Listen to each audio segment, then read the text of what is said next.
Assalamualaikum warahmatullahi wabarakatuh, and hi again. In this video, I will explain the statistical testing on a single population proportion pi, which is the last single parameter covered under chapter 4 on tests of hypotheses. Let's look at this topic's learning objectives in the following slide. These topics' learning objectives are similar to the learning objectives set for single population mean and variance and are listed as follows. At the end of learning this topic, you should be able to achieve the first learning objective, which is to perform a hypothesis test on a single population proportion pi using the correct statistical testing procedure step by step. The second learning objective is to identify the suitable test statistic in testing pi and calculate the test statistic value correctly. Next, the third learning objective is you should be able to make a statistical decision correctly whether to reject or not to reject the null hypothesis based on comparing the chosen and calculated test statistic value with the corresponding critical value.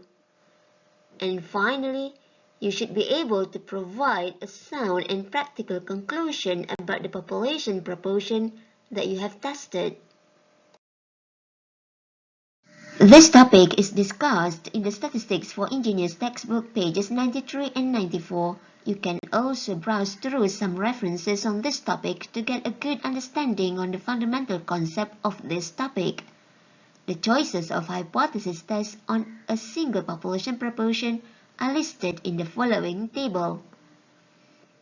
The first choice of hypothesis test is a two-sided alternative hypothesis test when we want to test if there is any change or any difference in the value of population proportion pi. Therefore, under H1, we have pi is unequal to or different from a hypothetical or assumed value, which is pi naught.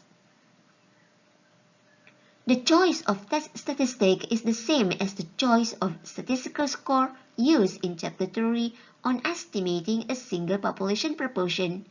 In Chapter 4, we will use a z-test statistic and compare it with a z-critical value. Since we have a two-sided test as the first choice, the rejection rule is then reject H0 if modulus of z-test is greater than z alpha over 2. This rejection rule can also be written as reject H0 if z-test is lower than the negative z alpha over 2 on the left, or if z-test is greater than z alpha over 2 on the right.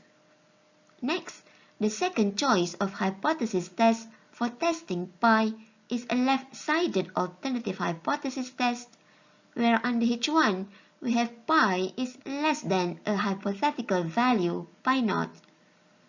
For this left-sided test under H0, we can either just write pi equal to pi naught or pi is at least pi naught. Again, please take note that the statement under H0 must contradict with the statement under H1. That is, the statement under H0 does not overlap with the statement under H1. The decision rule for this second hypothesis test is then reject H0 if z-test is less than the left-sided critical value, which is negative z alpha. Remember, the left-sided critical value for a z distribution must be negative since the z distribution is centered at 0. Also keep in mind that the way we write the rejection rule actually consistently follows what we write under the alternative hypothesis H1. Now the last choice of hypothesis test is a right-sided alternative hypothesis where we have under H1 pi is more than the value pi naught. Here, under the null hypothesis, we can write either pi is equal to pi naught or pi is at most pi naught. Again, The decision rule follows what we write under H1, that is, reject H0 if z-test is greater than the right-sided critical value, which is z alpha. What is the z-test statistic that you have to calculate? The z-test that we must calculate must relate to the population proportion that we are interested to test. Here, the test statistic z-test is defined as the sample proportion P minus the hypothetical value of pi and H0, which is pi naught, all divided by the square root of pi naught multiplied by 1 minus pi naught over the sample size n. In this definition of z-test, we only use the sample proportion P once, whereas the others are the value of pi naught. This formula is similar to the standardized z random variable defined for a sampling random variable P, which is available in the statistical table booklet, page 3.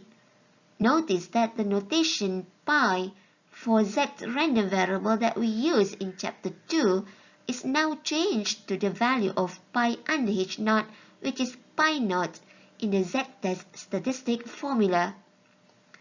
Please note that, similar to chapter 3, we only deal with a large sample size when proportion is concerned.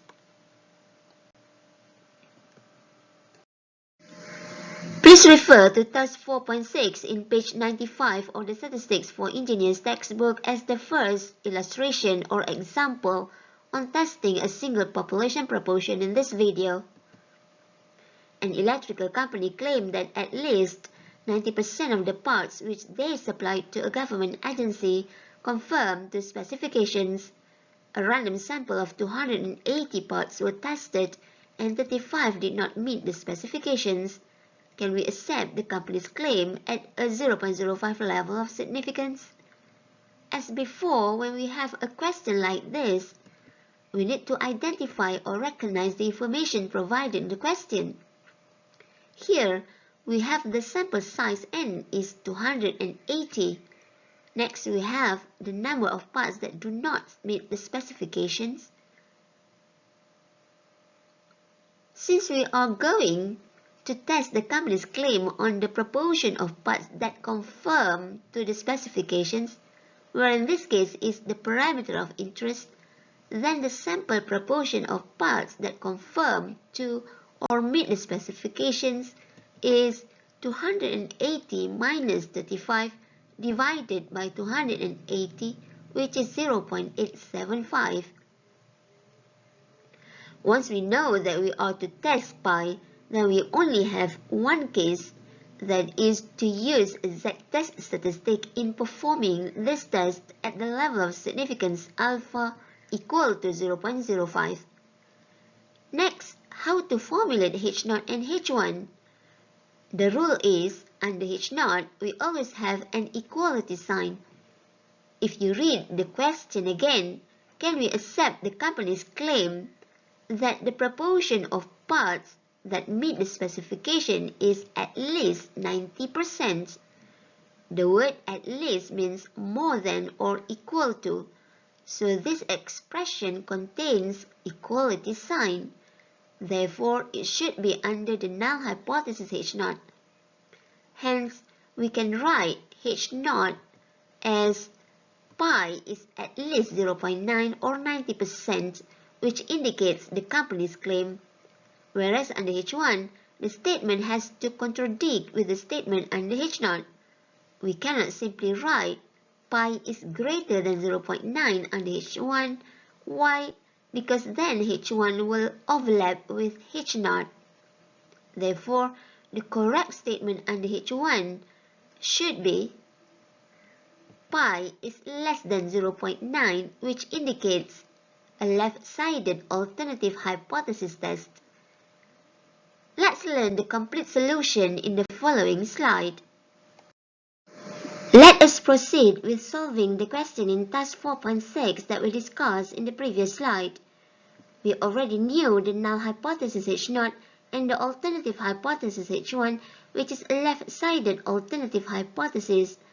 The decision rule or the test criterion for this question is then reject H0 if z-test is less than the left-sided critical value, which is negative z0.05 given by negative 1.6449. Now we need to calculate the test statistic, which is a z-test defined by the sample proportion P, which is 0.875 minus the value of pi under H0, which is 0.9 divided by the square root of pi naught times 1 minus pi naught over the sample size n, which is 280, which gives us the value of z-test equal to negative 1.3944. Having calculated the test statistic value, now we can proceed with the last step of hypothesis testing, which is making a decision and conclusion. What we need to do first is to compare the z-test value with the left-sided critical value, which is negative 1.6449. Since z-test is negative 1.3944, which is larger than negative 1.6449, we can decide not to reject the null hypothesis H0.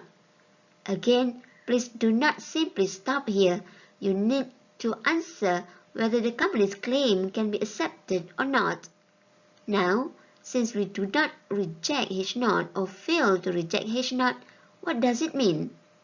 Here, we can conclude that we do not have evidence at the level of significance alpha equal to 0.05 to reject the company's claim that pi is at least 0.9 or 90%. Therefore, we can accept the company's claim that at least 90% of the parts they supplied conform to specifications.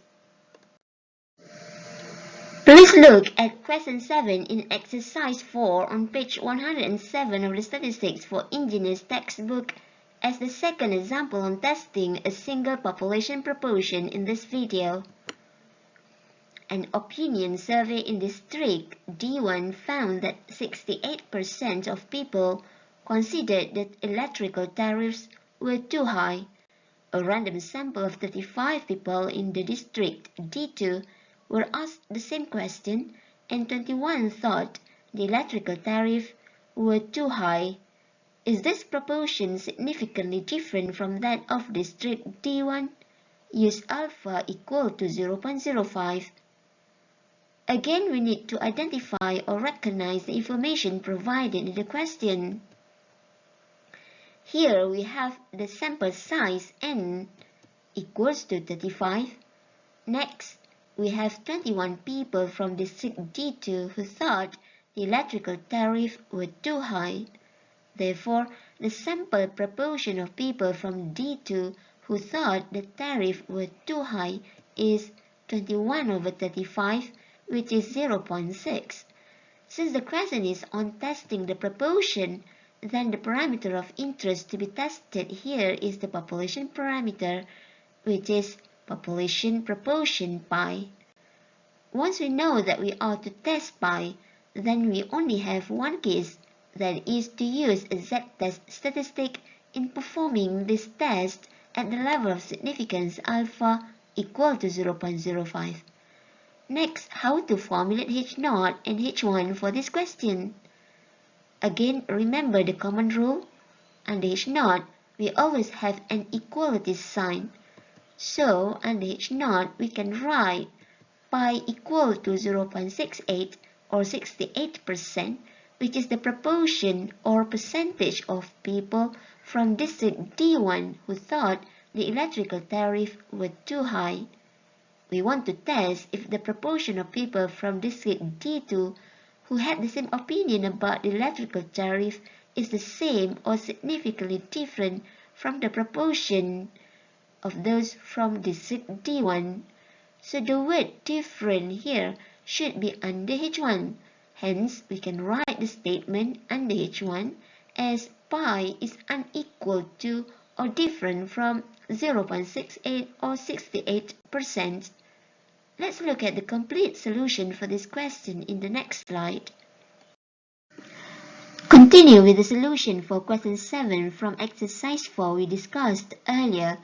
We already knew how to write the null hypothesis H0 and the alternative hypothesis H1, which is a two-sided alternative hypothesis. Since we have a two-sided test, then the rejection or decision rule is reject H0 if the modulus of Z test is greater than Z alpha over 2 given by Z 0.025, which is equal to 1.96. The Z-test value can be calculated by taking the sample proportion P, which is 0.6, minus the value of pi under H0, which is 0.68, divided by the square root of 0.68 times 1 minus 0.68 over the sample size 35. This gives us the Z-test value being negative 1.0146, which is correct to 4 decimal places. Once we get the Z-test value, next is to observe whether this value falls in the critical region or not before making a decision. Here, since Z-test is negative 1.0146, its modulus is 1.0146, which is smaller than the critical value 1.96, indicating that the Z-test is not in the critical region. Instead, it falls in the acceptance region. Therefore, we do not reject H0, or we fail to reject H0 and alpha equal to 0.05 or 5%. What can we conclude from this decision? Look at the question again. Is the proportion significantly different?